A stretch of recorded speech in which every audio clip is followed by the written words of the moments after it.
Les Gilets jaunes, le grand débat, bien sûr, mais aussi la vie de la région lyonnaise avec Gérard Collomb, l'ancien ministre de l'Intérieur qui est revenu dans sa bonne ville pour la diriger. C'est avec David Kimmelfeld que nous sommes ce matin, qui est le président de la métropole et qui est aussi le maire du 4e arrondissement de la ville de Lyon.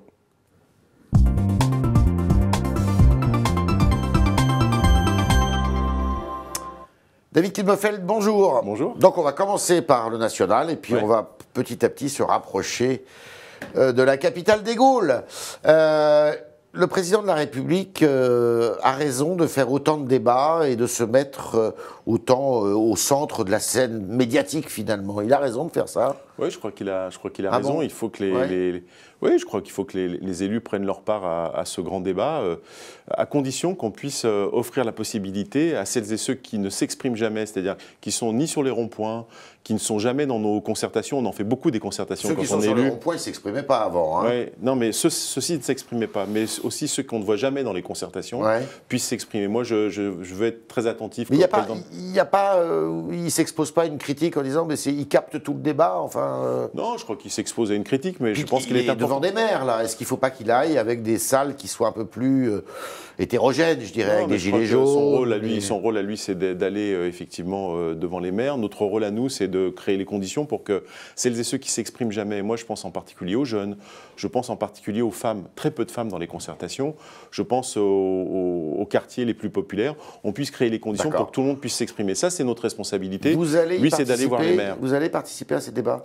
Alors, pas participer, on va créer les conditions pour les organiser. Mais il ne s'agit pas ensuite d'aller, tenir un auditoire. C'est pas ça l'objectif. L'objectif, c'est de libérer la parole. Mais libérer la parole, ça demande de l'organisation, ça demande de la volonté politique. En tout cas, c'est la mienne à l'échelle de la métropole. Donc, vous allez inciter, encourager des débats dans votre... On a par exemple ce qu'on appelle des maisons de la métropole dans chaque commune.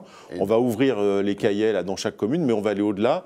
On va co-organiser avec un certain nombre de gens. Le président de la République ira dans votre secteur? Écoutez, pour l'instant, il ne l'a pas indiqué. Je pense qu'il viendra. Non, il viendra, je pense, dans la région Auvergne-Rhône-Alpes. Est-ce qu'il viendra sur Lyon? Est-ce qu'il viendra dans un département autour de Lyon? Je ne le sais pas encore. Mais l'important, c'est qu'on puisse, nous, créer ces conditions-là. Je vais faire, par exemple, moi, un débat avec le Centre des jeunes dirigeants pour parler de l'entreprise. On va faire un débat avec le Centre d'information des droits des femmes. Et je veux aussi créer les conditions pour que les collégiens puissent s'exprimer. Qu'est-ce que vous allez faire de tout ça? Les collégiens aussi. Qu'est-ce que vous allez faire de tout ça? Je crois qu'il faut collecter en fait les informations. Une fois que vous les avez collectées, ensuite il faut les transmettre, il faut les faire remonter. La métropole aussi, c'est l'occasion aussi pour la métropole, à son échelle, la métropole de Lyon ou les villes, de faire connaître un certain nombre de préoccupations que nous avons déjà entendues de nos concitoyens. Que retenez-vous des doléances ou des propos que vous avez entendus?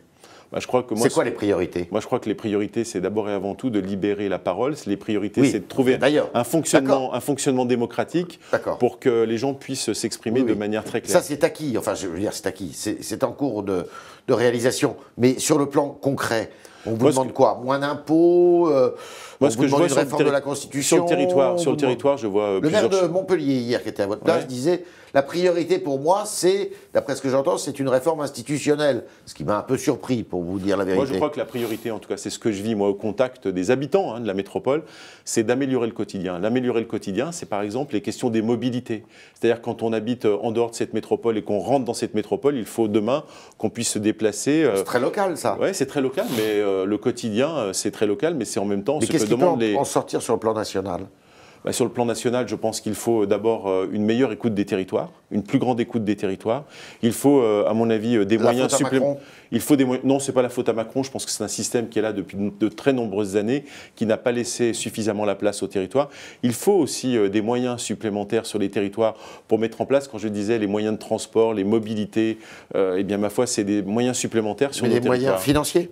Des moyens financiers, des moyens logistiques. Le président de la République a décidé, c'était dans son programme, de supprimer la taxe d'habitation pour 80% des contribuables, de ceux qui la payaient. Il faut aller jusqu'à 100% d'ailleurs, pour vous? Oui, je pense qu'il faut aller jusqu'à 100%. Bon, alors, l'État, normalement, doit trouver les moyens de suppléer cette suppression, mais vous n'allez pas avoir de moyens supplémentaires. C'est à vous de faire des économies aussi. Mais nous faisons des économies. Nous commençons à faire des économies. Nous en avons déjà fait, mais il faut aller plus loin, à mon avis, pour que l'État prenne en compte les territoires, prenne en compte aussi ces grandes métropoles qui, comme finalement la région parisienne, concentrent aussi beaucoup d'activités. Comment on sort de cette crise? Matériellement, comment on en sort?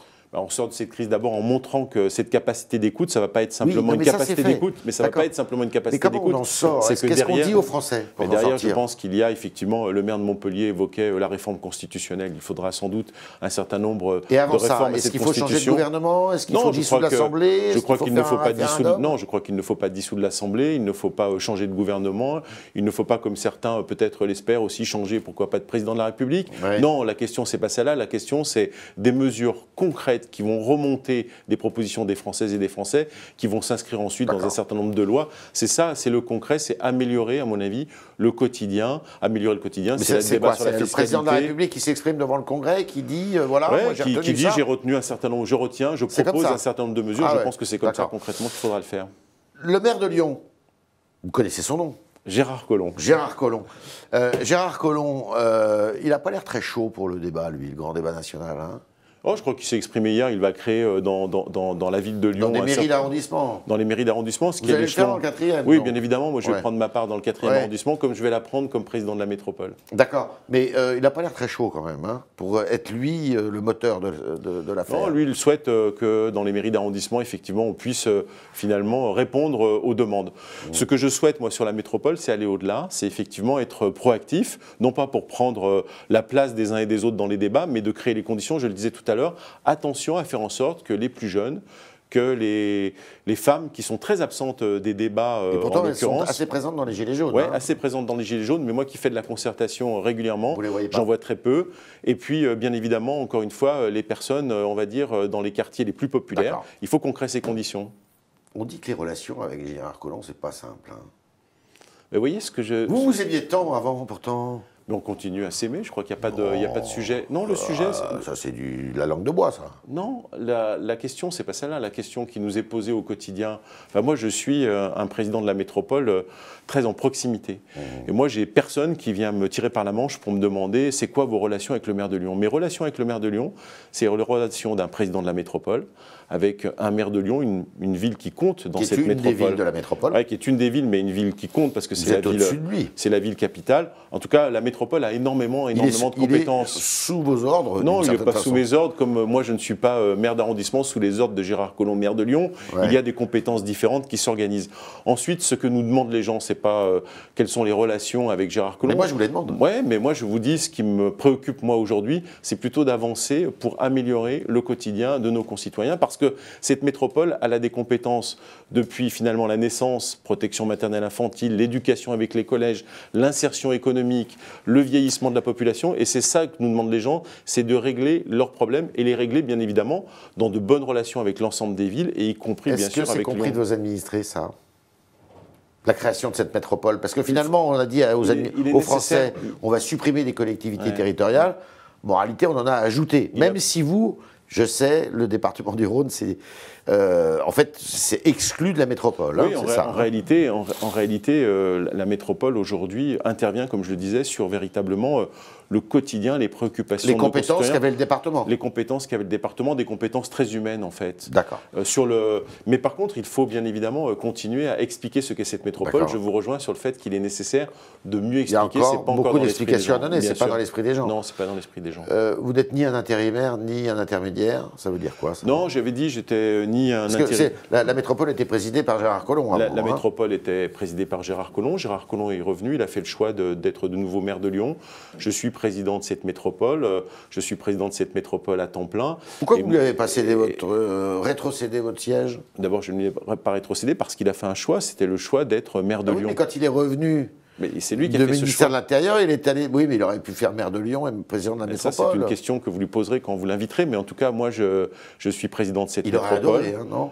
Je suis président de cette métropole, je vais rester président de cette métropole jusqu'à la fin et je vais surtout porter un projet pour cette métropole au-delà de 2020. J'en ai envie, j'ai pris en main cette métropole et je le ferai non pas seul, mais collectivement parce qu'il est important qu'on ait un projet collectif qui réponde aux grands enjeux de cette métropole. Cette métropole a la chance de pouvoir en même temps attirer des entreprises, des emplois, être attractive et en même temps de répondre aux enjeux sociaux et aux enjeux écologiques. C'est cela que je veux porter dès 2020. Vous lui en voulez d'avoir quitté le gouvernement ? Non, je n'ai pas d'ailleurs, je n'ai pas à lui en vouloir ni à commenter. Vous trouvez ça bizarre ? C'est sa décision. Je n'ai pas à commenter ça, c'est sa décision. Moi, je la respecte et je crois que personne n'a le droit ni les prérogatives pour juger de cette décision qui est une décision extrêmement personnelle. Alors, il y a des élections l'année prochaine, 2020. Vous serez candidat ? Oui, je serai bien sûr candidat. Je souhaite, à la mairie de Lyon ou à la métropole ? Non, je suis président de la métropole et je vous l'ai dit, je trouve cette collectivité, cette nouvelle collectivité passionnante parce qu'elle peut répondre aux préoccupations de nos concitoyens. Vous ne serez pas candidat à la mairie de Lyon ? Et donc je serai... non, je ne serai pas candidat à la mairie de Lyon. Et au 4e arrondissement ? Dans le 4e ? Non, je crois qu'il faut laisser aussi, c'est l'occasion aussi, bien sûr, dans le 4e arrondissement, je suis maire, moi, depuis 2011. Donc vous allez lâcher le 4e ? Depuis 2011, je lâcherai le 4e, en tout cas, je souhaite, moi, rester dans cet arrondissement qui est un arrondissement de cœur, mais je n'ai pas vocation en être de nouveau le maire. Je crois qu'il faut laisser aussi de nouveaux talents, il faut laisser des nouvelles personnalités venir collectivement. Et à la métropole, vous composerez votre majorité comment ? Je crois que cette métropole, elle doit être composée d'une majorité la plus large possible. C'est la majorité telle que nous la concevons aujourd'hui, c'est-à-dire une majorité qui est très large, qui va de ce qu'on peut considérer aujourd'hui du centre droit jusqu'aux écologistes. C'est macronien ? Mais oui, c'est macronien en tout cas, c'est la volonté du grand rassemblement. Je pense qu'on est en capacité de rassembler de manière très large. Il faut le faire parce qu'il en va de l'intérêt général. Et l'ambiance aujourd'hui nationale nous montre que les gens n'ont que faire de nos querelles intestines, de nos querelles de partis, de nos querelles de personnes. Ils veulent du concret, et le concret, on ne peut le faire que dans le rassemblement. Vos relations sont bonnes avec Laurent Wauquiez ? Oui, les relations sont bonnes avec Laurent Wauquiez, tout simplement. Meilleures qu'avec Gérard Collomb, peut-être ? Non. Elles sont des relations de responsable à responsable. Moi, je l'ai expliqué hier au vœu de la région. Nous avons de grandes divergences avec Laurent Wauquiez. On le verra sur les élections européennes, on le verra sans doute sur les prochaines élections à la métropole, voire même à la ville de Lyon. Mais par contre... Ça reste un adversaire politique. Mais bien évidemment, ça reste un adversaire politique. Mais l'intérêt général, on a signé un contrat de plan État-région, 800 millions d'euros pour co-construire des projets. Il ne s'agissait pas de dire à nos concitoyens, écoutez, je ne suis pas d'accord avec Laurent Wauquiez sur tel ou tel point, je ne signe pas ce document et nous n'aurons pas les financements pour améliorer la mobilité des personnes, pour améliorer l'attractivité économique, pour améliorer les conditions de vie en politique de la ville. Sur tous ces sujets, vous travaillez de concert ? Oui, je pense qu'il en va de l'intérêt général. Je crois qu'il est important que malgré nos avis divergents sur quelques questions, on puisse travailler ensemble. C'est ce qu'attendent, je crois, nos concitoyens. Ce matin disait, j'ai peur que le parti Les Républicains devienne un petit parti conservateur. Il ne vous fait pas cet effet-là, Laurent Wauquiez ? Bon, écoutez, là, j'allais dire, j'ai suffisamment à faire, moi, avec la métropole pour essayer d'analyser ce qui se passe chez les Républicains. Vous avez gardé votre appartement à Paris, le Grand Lyon, là, qui vous coûtait 200 000 € de loyer ? D'abord, c'est pas un appartement, c'est d'abord et avant tout un lieu pour travailler, pour recevoir un certain nombre de... Vous l'avez gardé ? Oui, je l'ai gardé pour l'instant, mais je suis, moi, dans 200 000 € de loyer, par an ? Oui, c'est à peu près ça. Je suis dans une réflexion. Je pense qu'il faut, c'est pas tellement, c'est parce que je pense qu'il faut qu'on ait un outil qui soit plus mobile, un outil plus moderne. Il faut qu'on soit présent à Paris. C'est important que la métropole de Lyon soit présente pour expliquer à nos acteurs, à nos partenaires parisiens ce que fait cette métropole de Lyon. On est ici, bien évidemment, au plus proche des ministères. Cet État est encore très centralisé. Il est important d'être présent, mais sans doute en faisant évoluer par cette formule qui n'est pas une formule qui avait été choisie par Gérard Collomb, hein. Ça date d'avant Raymond Barre, ces locaux à Paris. Et moi, je ferai quelques propositions dans l'année pour moderniser un petit peu cette affaire-là. C'est-à-dire éventuellement vendre et acheter autre chose ? Oui, ou en tout cas trouver peut-être des lieux qui soient moins onéreux, aussi efficaces, faire des économies. et qui soient surtout plus à l'image de cette métropole, qui est une métropole moderne, attractive. Et donc, c'est important de trouver des choses qui soient en accord avec ceci. On est avec David Kimmelfeld, le président de la métropole du Grand Lyon, et on continue à lui poser des questions avec vous, chers internautes. Et Julie Coulon-Profisi qui nous rejoint dans le studio.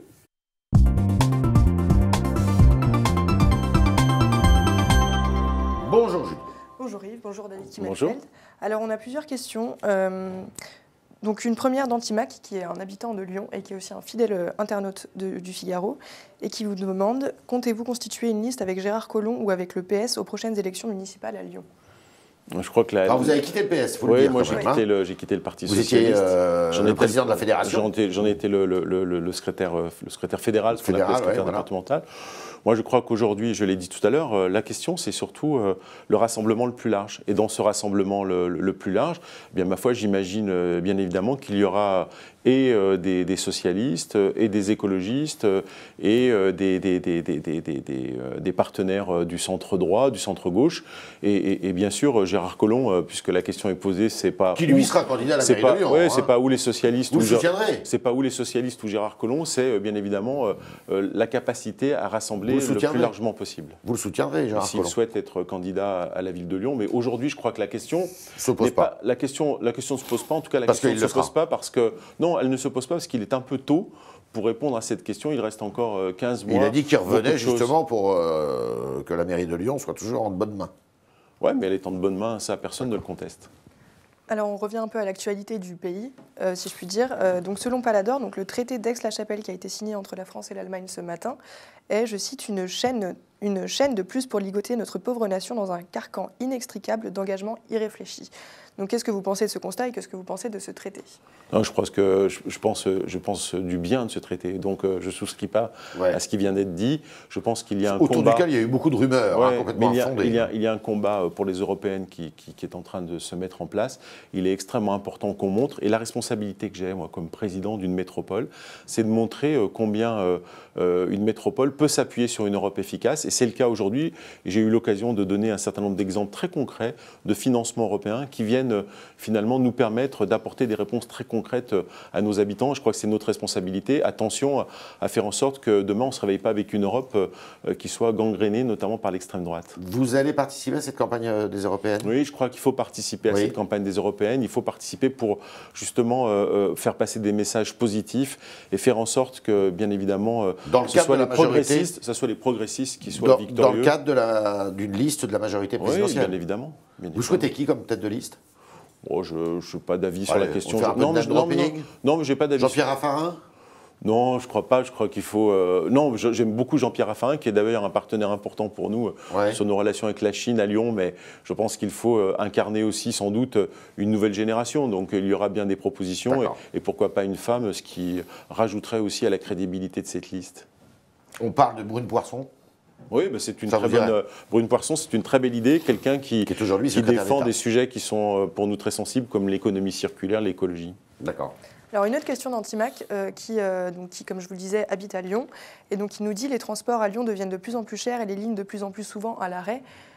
Qu'est-ce qu'on peut faire pour améliorer ça? Non, je crois que le sujet majeur, d'abord les lignes à l'arrêt, non, je crois que ce qui ne veut pas dire qu'il n'y arrive pas comme ici ou là, qu'il y a des lignes à l'arrêt. Les transports chers, je pense qu'il y a toute une série d'abonnements, y compris nous avons adopté des abonnements très sociaux aujourd'hui qui nous permettent de répondre à cette préoccupation-là. Il faut sans doute les améliorer. Ensuite, l'enjeu majeur aujourd'hui des mobilités sur notre métropole, c'est de faire en sorte que les territoires les plus périphériques soient reliés au cœur de la métropole. C'est d'ailleurs une des thématiques des Gilets jaunes, de dire on a du mal à se mouvoir dans des grandes métropoles. Je pense que c'est ça l'important, c'est de pouvoir relier les communes entre elles, c'est de pouvoir aller de manière un peu plus forte sur les quartiers qui sont en fort développement sur notre métropole. On a Vaux-en-Velin, le centre de Vaux-en-Velin par exemple, qui est une ville qui est en train de se développer de manière très forte, qui est en train de se modifier fortement. Il faut qu'il y ait une ligne de tramway par exemple sur cette destination. La gratuité des transports publics et en commun, qui est un thème à Paris, par exemple. Madame Hidalgo défend cela pour les personnes âgées, pour les jeunes. C'est un sujet chez vous aussi? Enfin, c'est un sujet. Les gens abordent ce sujet. Pour moi, ce n'est pas le sujet. Je préfère parler de l'équité dans les transports. Et l'équité dans les transports chez nous, c'est tout simplement quelqu'un qui habite un peu à l'extérieur de la métropole et qui vient travailler tous les jours dans la métropole, qui n'a pas aujourd'hui la solution de transport et à qui ça coûte 300 € par mois parce qu'il est obligé de prendre sa voiture. C'est plutôt ces réponses-là qu'il faut avoir. C'est du transport à bon coût pour ces gens qui habitent en périphérie. Alors, il y a un collectif qui s'appelle Jamais sans toit, qui a été créé par des instituteurs et des parents d'élèves. Avec un toit au-dessus de la tête. Au-dessus de la tête, exactement. Donc, qui a été créé par des instituteurs et des parents d'élèves de Lyon et de sa banlieue. Et donc, ce collectif occupe des écoles pour loger des familles sans abri. et aide ces familles aussi, pour la plupart déboutées du droit d'asile, dans leur démarche. À ce propos, on a François X qui nous dit « Si elles sont déboutées du droit d'asile, elles doivent partir et ce collectif qui aide les clandestins doit être dissous. » Qu'est-ce que vous pensez de ça ? Écoutez, moi, mon sujet sur cette métropole en matière d'émigration, c'est un sujet qui s'appelle les mineurs non accompagnés. Oui. Et moi, j'ai la qui vous coûte cher. Oui, c'est aujourd'hui sur un budget de 120 millions d'euros de protection de l'enfance, c'est 50 millions d'euros. Mais c'est une obligation. Ouais, ça a énormément augmenté. Mais c'est une obligation légale, protection de l'enfance, mais c'est aussi une obligation morale. On ne peut pas laisser dans la rue des adolescents, quel que soit leur parcours, vivre comme ils vivent aujourd'hui. Et donc, on crée des places supplémentaires. On est très attentif à cette question-là. Moi, je me suis beaucoup mobilisé sur ces questions depuis 15-16 mois. Nous avons dit aussi au gouvernement, à l'État, que nous ne pouvions faire seuls. Il fallait qu'il prenne sa part. Il faut que d'autres départements prennent leur part. Et donc, moi, je suis très mobilisé sur ces questions-là. Et donc, c'est ma priorité. L'immigration doit être au cœur du débat national, là.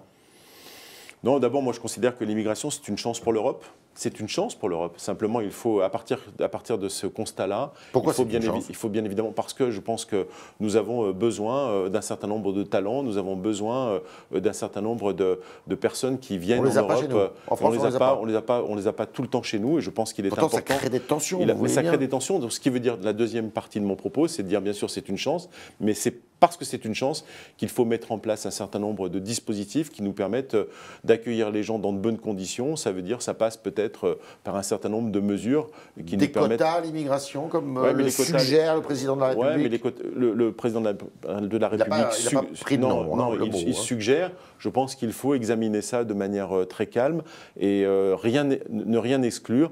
Mais en même temps, je pense que l'important, c'est de créer les conditions pour accueillir les gens de manière digne. Et ça passe peut-être effectivement par ce débat qu'a voulu instaurer le président de la République.